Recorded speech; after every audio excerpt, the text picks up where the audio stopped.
Señor, gracias te damos en esta mañana por tu misericordia, por tu amor para con nosotros.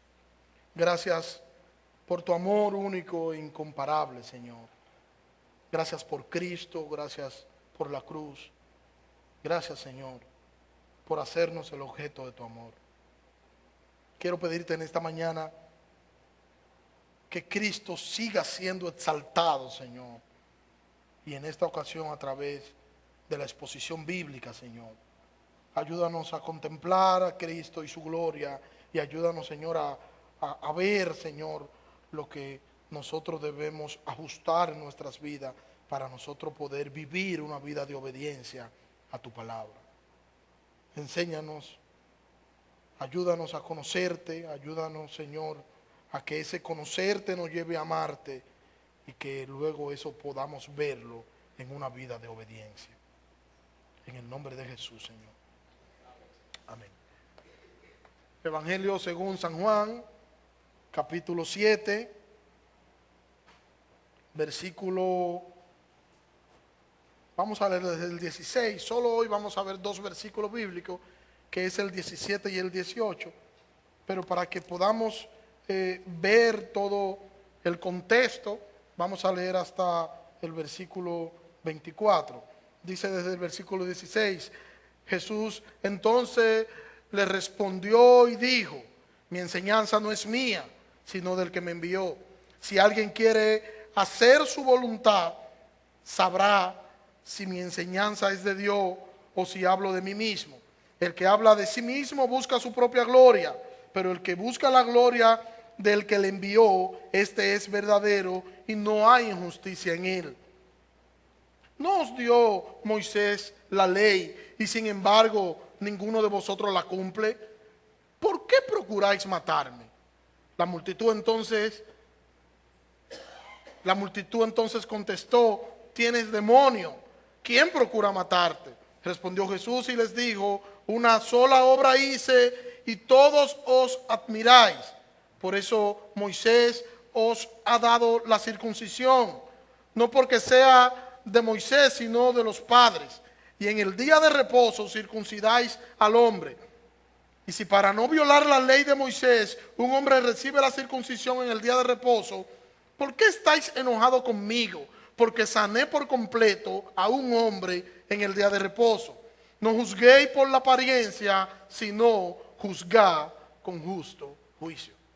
Ese es todo el texto que nos compete en lo que es esta quinta parte del tema que estamos tratando dentro de nuestra serie de Juan, del tiempo de Dios, ya lo que sería la quinta parte de esta sección, y solo trataremos los dos primeros puntos que tienen que ver con el versículo 17 y con el versículo 18. Permítanme en esta mañana hacer uso de la división que hace el pastor John MacArthur de estos textos bíblicos, que lo divide de la siguiente manera. El punto número 1, su seguridad, versículo 17. El número 2, su falta de egoísmo, versículo 18. Número 3, su sentencia, versículo 19 y versículo 20. Y número 4, sus señales, del versículo 21 al versículo 24. Y vamos a analizar de inmediato lo que es su seguridad.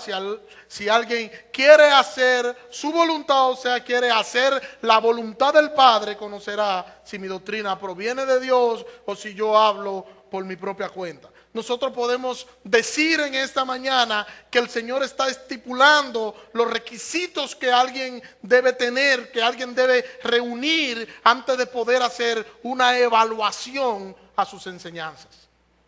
No es tan simple como que tú puedes decir, o como que esas personas podían opinar y decir cuanto ellos quisieran, sino que Jesús lo regula a 3 requisitos que debían tener para poder cumplir con ellos. Si tú deseas cumplir todavía hoy, deseas evaluar las enseñanzas de Jesús, debes cumplir con estos 3 requisitos que te van a facultar para tú poder tener o para tú poder hacer este tipo de evaluación, de evaluar las enseñanzas de Jesús, y lo vamos a ver más adelante. Lo primero es que si no hay un verdadero deseo de obedecer la voluntad de Dios, que es lo que Jesús está diciendo aquí, es entonces improcedente querer evaluar lo que tú no vives. Tú no puedes querer evaluar lo que tú no estás viviendo, y es lo que Jesús está diciendo. No hay un deseo, no hay una intención de querer obedecer la voluntad de Dios. Entonces es improcedente querer evaluar lo que tú no estás viviendo, lo que tú no estás enseñando, lo que tú no estás practicando.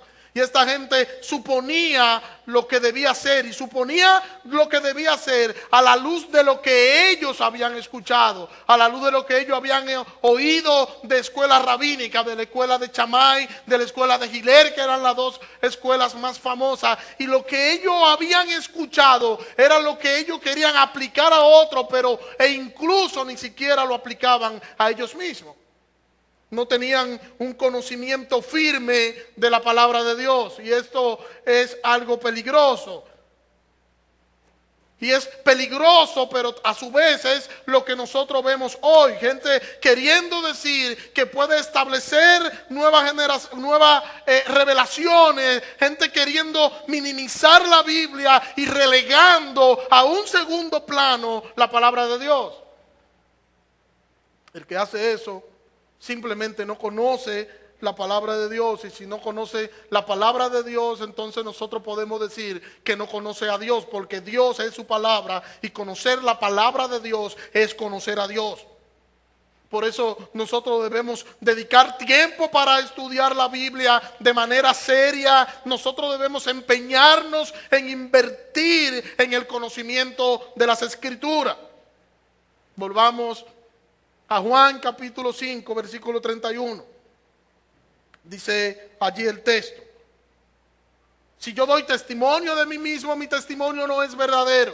El que da testimonio de mí es otro, y sé que el testimonio que da es verdadero. Vosotros enviasteis mensajero a Juan, y él ha dado testimonio de la verdad, pero yo no recibo el testimonio de parte del hombre. Más bien digo esto para que vosotros seáis salvos. Él era antorcha que ardía y alumbraba, y vosotros quisisteis regocijaros por un poco de tiempo en su luz. Pero yo tengo un testimonio mayor que el de Juan, porque las obras que el Padre me ha dado para cumplirla, las mismas obras que hago, dan testimonio de mí, de que el Padre me ha enviado. Y el Padre que me envió ha dado testimonio de mí, pero nunca habéis oído su voz, ni habéis visto su apariencia, ni tenéis su palabra permaneciendo en vosotros, porque vosotros no creéis a quien Él ha enviado. Y ellos pudieran preguntar, los oyentes de Jesús pudieran preguntar: ¿y cómo vamos a saber si Él te envió o no te envió? ¿Y cómo vamos a saber si el Padre está de acuerdo con lo que tú haces o con lo que tú no haces? ¿Cómo vamos nosotros a estar de acuerdo, o cómo nosotros vamos a saber si fue el Padre o no fue el Padre? Versículo 39 dice: escudriñad las Escrituras, porque a vosotros os parece que en ellas tenéis vida eterna, y ellas son las que dan testimonio de mí. ¿Cuál era el problema entonces? El problema era que si ellos estaban escudriñando las Escrituras, lo estaban haciendo de manera incorrecta. Mire cómo lo dice el pastor John MacArthur hablando de este versículo 39.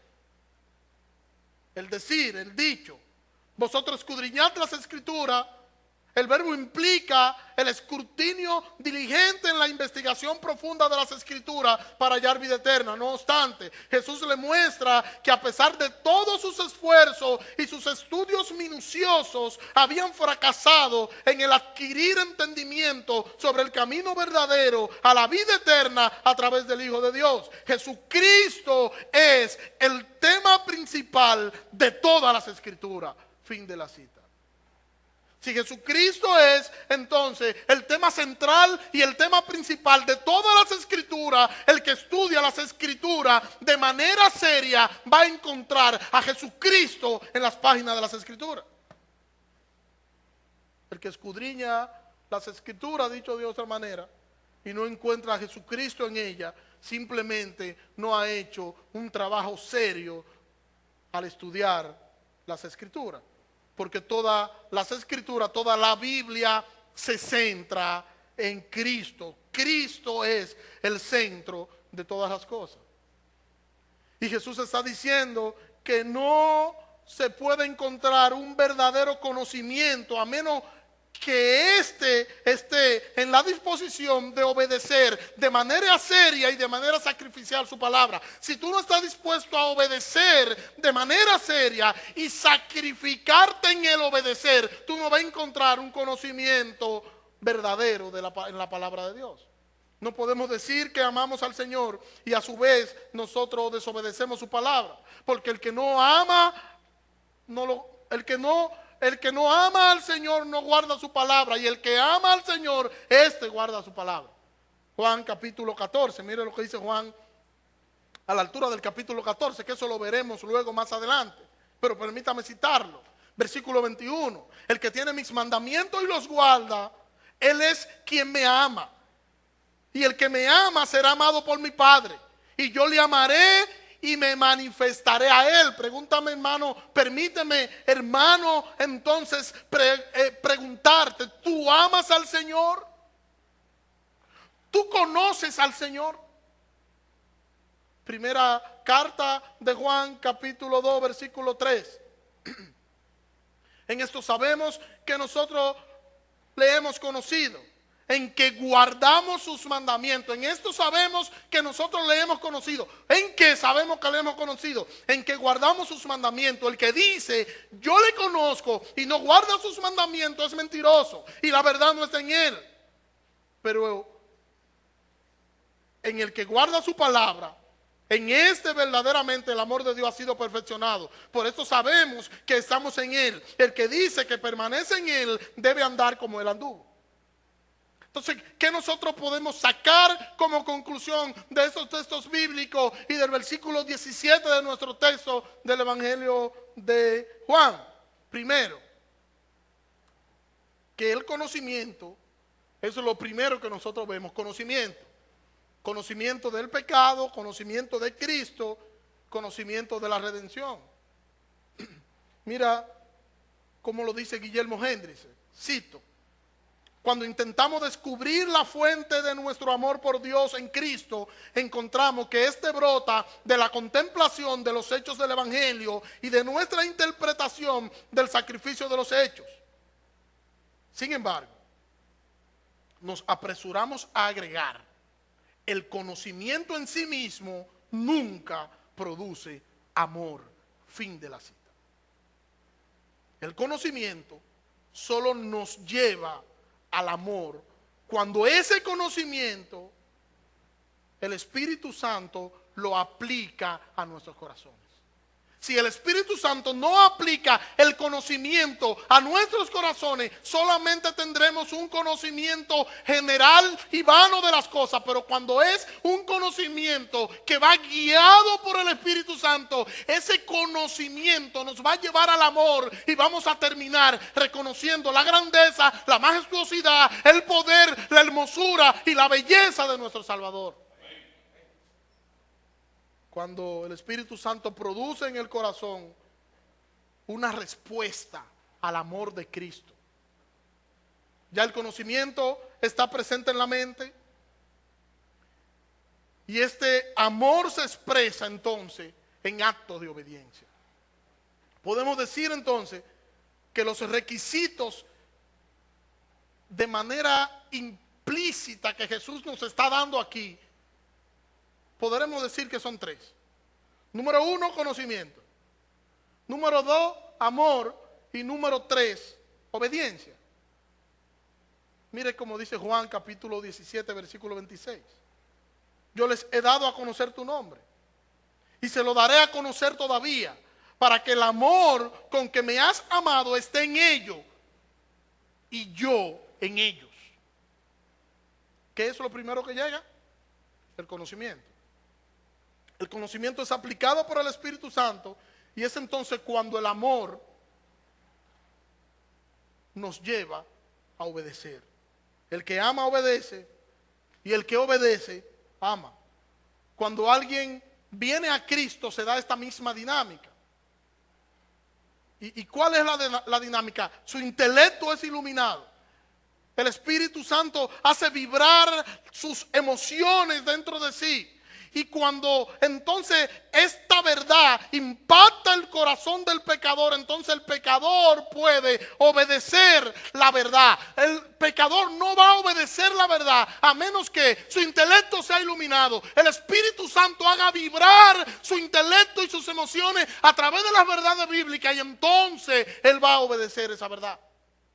Tiene que darse eso, y ese creyente entonces debe vivir una vida cristiana con esa misma dinámica o de esa misma manera. Debe conocer, debe amar y entonces debe obedecer, porque el conocer y el amar lo van a llevar a obedecer. Él no puede conocer y obedecer, porque no, eso no funciona así. Él debe primero conocer, luego debe amar y luego entonces va a obedecer de manera automática.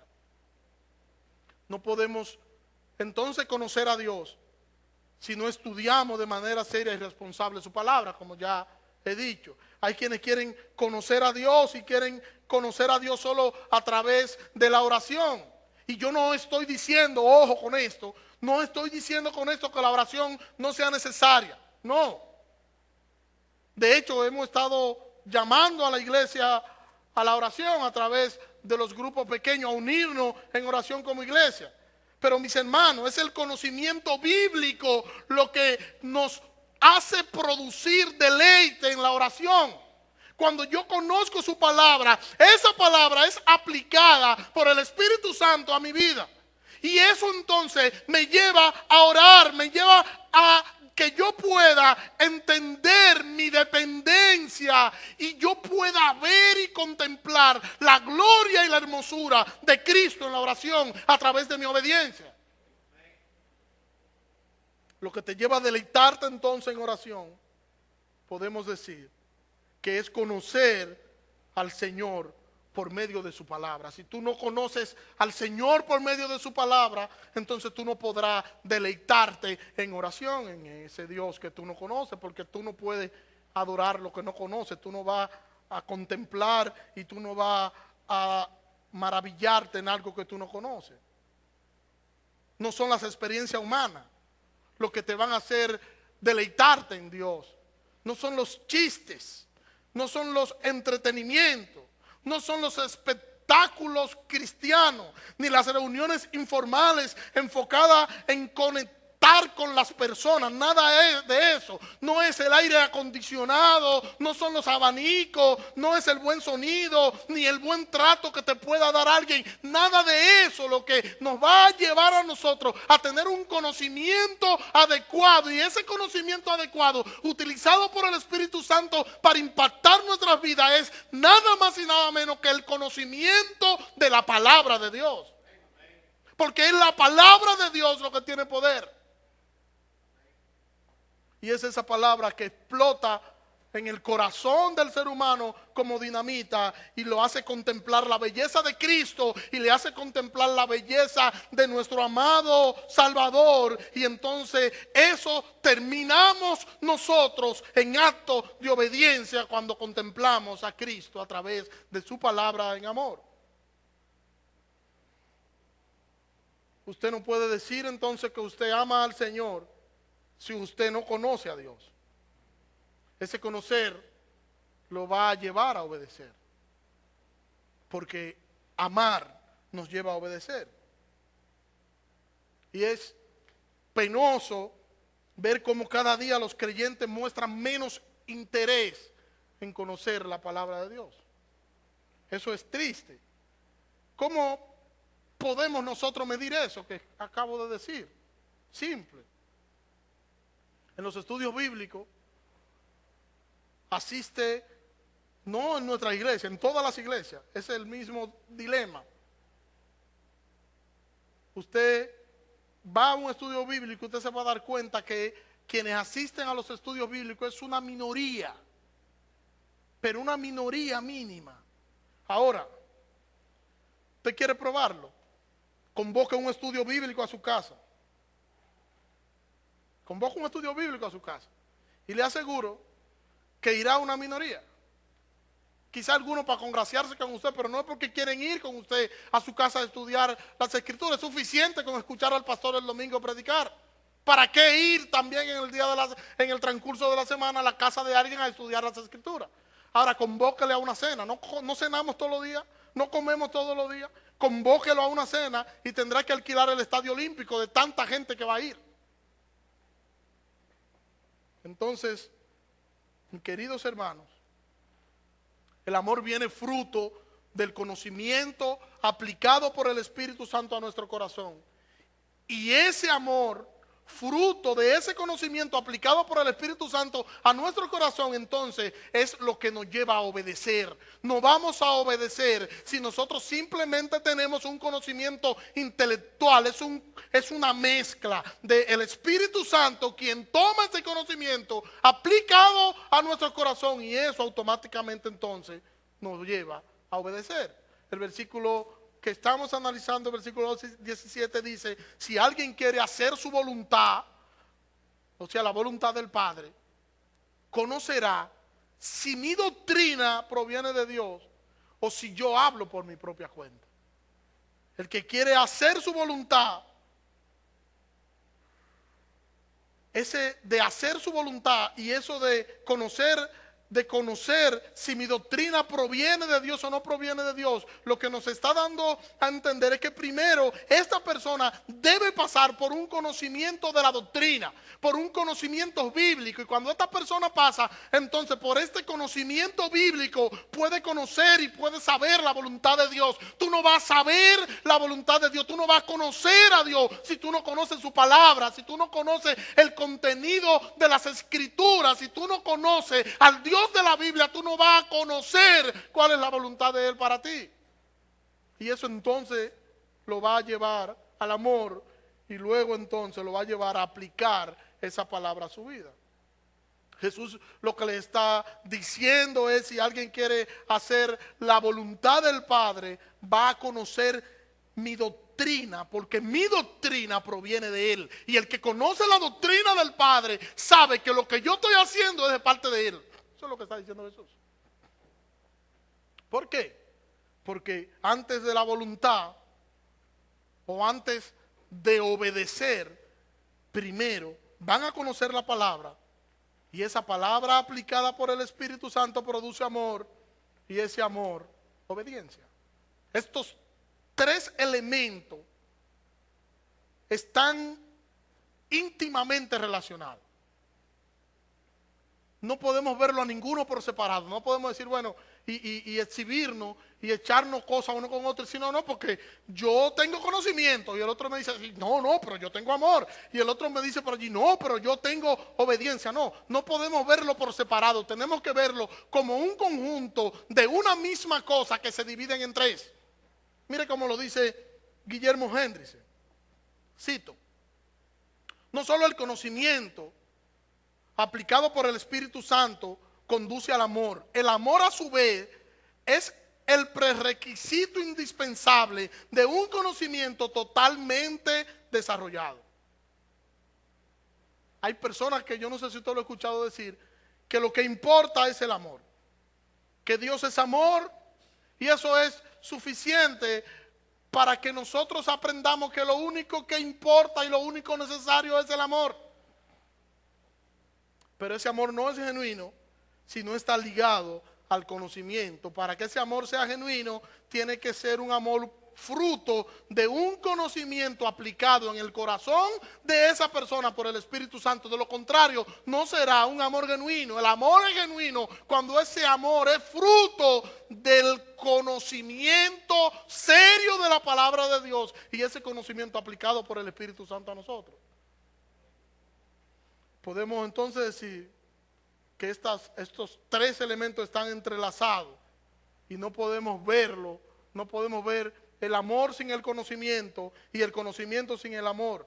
Esta dicotomía del amor y del conocimiento y del amor, esta dicotomía nos lleva entonces a una tricotomía, y esa tricotomía entonces podemos decir que es el conocimiento, el amor y la obediencia, y son cosas que deben estar caminando juntas. Yo conozco, yo amo y yo obedezco.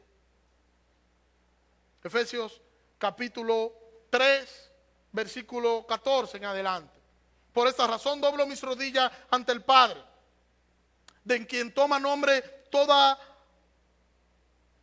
familia en los cielos y en la tierra, a fin de que, conforme a las riquezas de su gloria, os conceda ser fortalecido con poder por su Espíritu Santo en el hombre interior, para que Cristo habite en vuestros corazones por medio de la fe, de modo que, siendo arraigados y fundamentados en amor, seáis plenamente capaces de comprender. Cuando tú eres fundamentado en amor, tú eres capaz de comprender. Que seamos capaces de comprender junto con todos los santos cuál es la anchura, la plenitud, la altura, la profundidad, y de conocer el amor de Cristo que sobrepasa todo conocimiento, para que así seáis llenos de toda plenitud de Dios. Y aquel que es poderoso para hacer todas las cosas mucho más abundante de lo que pedimos o pensamos, según el poder que actúa en nosotros. Y lo que quiero hacer el énfasis es que aquí Pablo, nos presenta primero el amor y luego nos presenta el conocimiento, pero no tengo tiempo en esta mañana para mostrarle otros tantos textos del Nuevo Testamento donde nos presentan primero el conocimiento y después el amor, y nos van presentando como el uno con el otro y así el uno con el otro, dándonos a entender que ambos caminan de la mano. Cuando hablamos de conocimiento, cuando hablamos de amor y cuando hablamos de obediencia, no podemos pensar en tres elementos separados, sino que tenemos que pensar en tres elementos que van de la mano: conocer, amar y obedecer. Y la repetición es intencional, porque quiero que, si logro que ustedes puedan llevarse eso a la casa, yo creo que cumplí mi cometido. Es una sola experiencia en la que estos tres elementos están de forma unida. Cada uno está unido y cada uno de ellos contribuye a algo, y todos en sí cooperan a lo que es la salvación y a la gracia y la gloria de Dios. No podemos nosotros hablar de manera aislada de conocimiento, no podemos nosotros hablar de manera aislada de amor, y no podemos nosotros hablar de manera aislada de obediencia, sino de la primacía de la gracia. Y cuando nosotros hablamos de la primacía de la gracia en el creyente, entonces nosotros hablamos y nosotros estamos diciendo que la gracia está afectando toda la personalidad del creyente, afectándolo para la gloria de Dios, y eso está sucediendo en el conocimiento, en el amor y en la obediencia, donde se puede ver ya lo aplicado. La primacía de la gracia.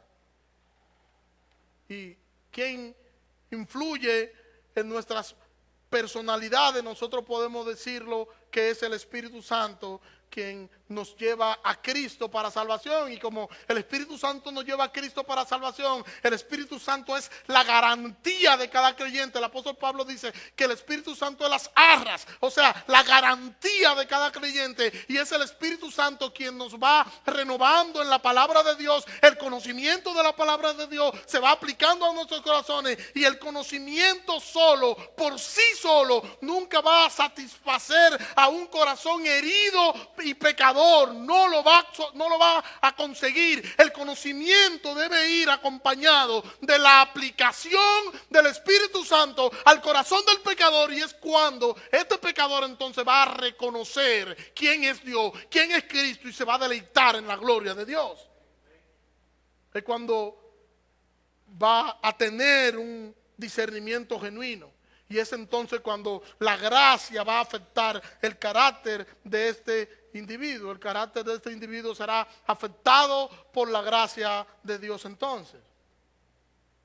Cuando hay disposición para hacer la voluntad de Dios, que es a lo que Cristo está aludiendo en el versículo 17, se va a percibir de manera inmediata que si la enseñanza de Jesús proviene de Dios o si la enseñanza de Jesús no proviene de Dios. Eso es lo que le está diciendo. Si hay una disposición de ustedes para ustedes conocer a Dios y ustedes conocen la doctrina, entonces esa dinamita que es eso lo va a llevar a ustedes a conocer y a saber si mi doctrina es mía, si es de mi propia voluntad, o si yo hablo en el nombre del Padre. Es esto lo que Jesús le está diciendo a esta gente.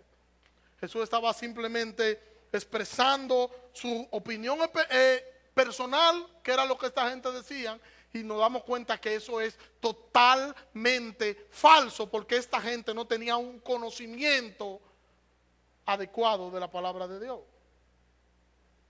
Versículo 18. El que simplemente habla por su propia cuenta, su propia gloria busca. Pero el que busca la gloria del que le envió, este es verdadero y no hay en él nada falso. Y quiero que veamos nuevamente el capítulo 5, versículo 41 y versículo 44, porque recordemos que cuando Jesús cruza, que camina sobre el mar, que llega a Capernaum, que está hablando allí en la sinagoga de Capernaum, recuerden que todo esto está dentro del contexto de lo que nosotros estamos diciendo, y Jesús lo repite allá y vuelve de nuevo y lo repite aquí ahora dentro de lo que es la fiesta de los tabernáculos. Pero Jesús duró allí un tiempo, capacitó a los discípulos en un entrenamiento o una capacitación interna con los discípulos, a pesar de que sanó mucha gente y enseñó muchísima gente. Pero en todo contexto, este contexto es una línea completa donde Jesús de manera recurrente está diciendo lo que hay en el corazón de los líderes religiosos, en el corazón de esa gente que anda buscando para matarlo. Juan capítulo 5, versículo 41 al 44. No recibo la gloria de parte de los hombres, al contrario. Yo os conozco que no tenéis el amor de Dios en vosotros. Yo he venido en el nombre de mi Padre y no me recibís. Si otro viene en su propio nombre, aquel ustedes van a recibir. ¿Cómo podéis vosotros creer? Pues recibiendo la gloria de los unos a los otros. No buscáis la gloria del que viene de arriba, que es la gloria de parte de Dios. Jesús lo está acusando a ellos de que ellos no conocen a Dios. Y ellos no conocen a Dios. Y una muestra evidente de que ellos no conocen a Dios es que no estaban reconociendo que lo que Cristo estaba enseñando no venía de su propia cuenta, sino que venía de parte de Dios.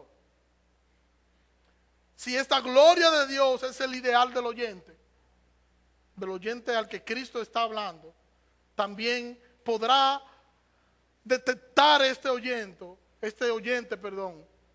si el ideal del que está hablando, que es Cristo, es un ideal correcto. Si lo que persiguen la gloria de Dios no reconocen a los que buscan la gloria de Dios, algo está mal. O sea, si tú persigues la gloria de Dios, es fácil para ti reconocer quién está buscando la gloria de Dios, porque están buscando las mismas cosas. Cuando tú estás concentrado en Cristo, a ti te será fácil saber quién está concentrado en Cristo y quién busca lo suyo propio. Y a diferencia de los judíos, y a diferencia de nosotros también, Jesús estaba concentrado en hacer únicamente la voluntad del Padre, en buscar únicamente la gloria de aquel que lo había enviado. Y es lo que nosotros decimos que buscamos la gloria de Dios. Decimos que hacemos eso mismo, pero nuestras vidas dan mucho que decir. Engañamos y engañamos al que podemos. Nos robamos los impuestos. Vivimos a la defensiva, concentrado en lo que nos conviene a nosotros. Y olvidamos que debemos vivir y perseguir la gloria de Dios.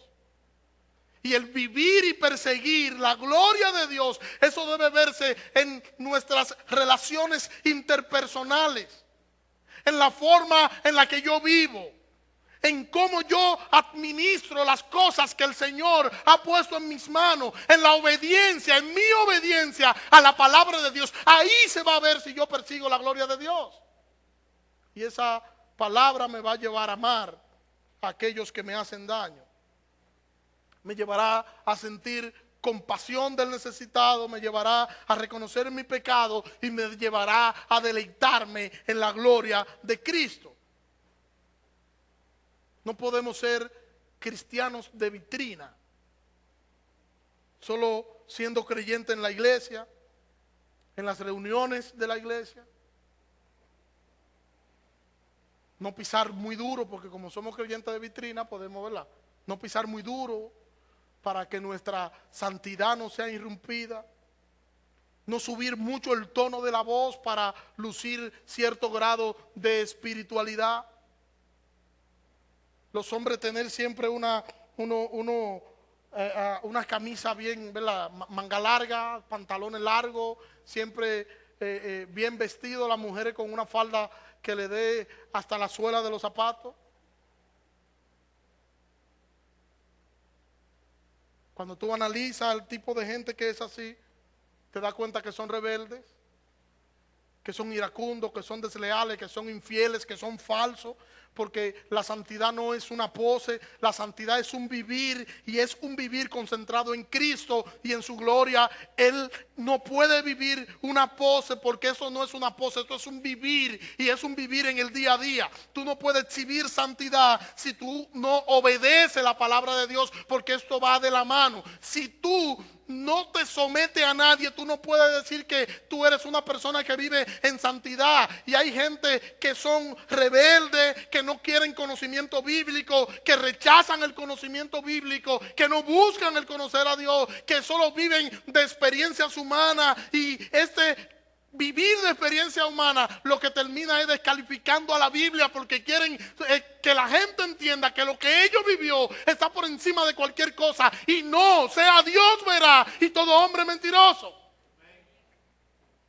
Simplemente el que hace eso no conoce a Dios.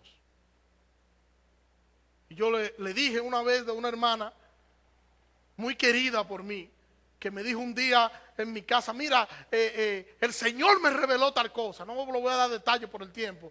Y yo le dije: pero eso que tú me estás diciendo contradice la Biblia, porque la Biblia dice tal cosa. Y me dijo: ¿qué Biblia tú me estás hablando? Si Dios tiene poder para Dios hacer otra Biblia. O sea, lo que la Biblia dice, eso no importa, es lo que Él me reveló.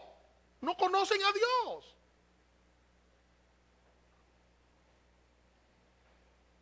Y eso me recuerda a lo que le dijeron a Jesús en lo que vimos la otra semana.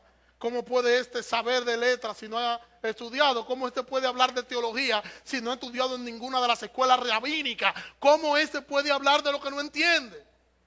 Y eso decían los religiosos de Jesús. Sin embargo, quienes no conocían a Dios eran ellos.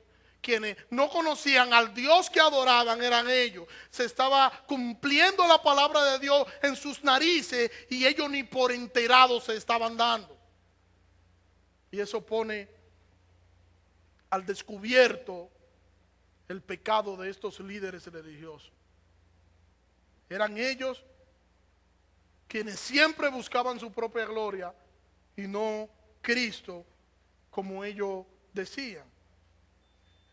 Y eso podemos verlo, que 6 meses después de esta fiesta de los tabernáculos, donde ellos están, solo 6 meses después, su envidia lo condujo a ellos entregar a Cristo para ser crucificado. Solo 6 meses después. Simplemente ellos no podían aceptar que hubiera cierto interés por parte de las multitudes hacia Jesús. Y hay gente así incluso hoy que no pueden ver que Dios ponga algo en otro, porque ellos quieren ser siempre el centro de atención. Y si alguien a su lado está levantando cabeza, se la cortan, como si se tratara de un partido político.